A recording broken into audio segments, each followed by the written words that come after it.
A Liberal government panel report recommends getting rid of the NEB, the National Energy Board, and replacing it with two brand new agencies, those headquartered in the lucid, unbiased air of Ottawa. All, says the panel, because the old NEB has, quote, lost the confidence of Canadians. Now, it might have lost the confidence of those who didn't like some of its choices, but to the great majority of Canadians, the subject of the NEB and confidence in it is not, and was never, on the top of their conversation list. The report states that they consulted far and wide, all stakeholders, Aboriginal communities, environmentalists, corporate leaders. Looking through the report and its broad range of stakeholders, I sense an absence.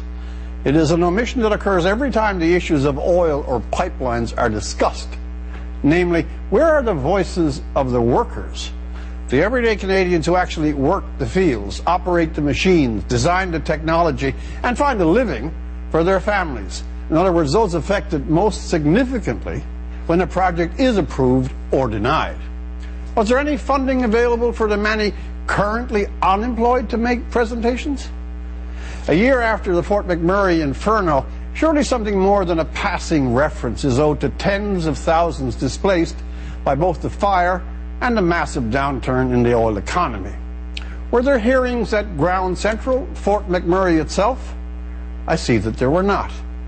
Then there's the notion that though, as the report confesses without specific evidence, it's a feeling, that the NEB, headquartered in Calgary, could be seen as biased. And to correct that, its replacement body should locate to the home nest and native land of lobbyists, partisans, fixers, and consultants, Ottawa.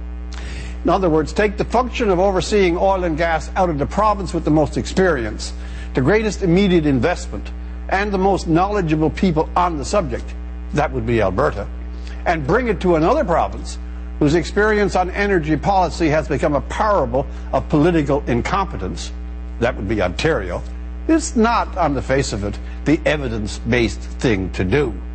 In fact, it's an abrupt affront to Alberta and the industry to say, in effect, that Calgary can't or won't perform honest evaluations, and it's a dose of salt in the wound that such evaluations done in shouting distance of Spark Street and the Commons have to be intrinsically superior. Even Premier Rachel Notley, who has made the effort to earn the elusive social license, is perplexed at all this.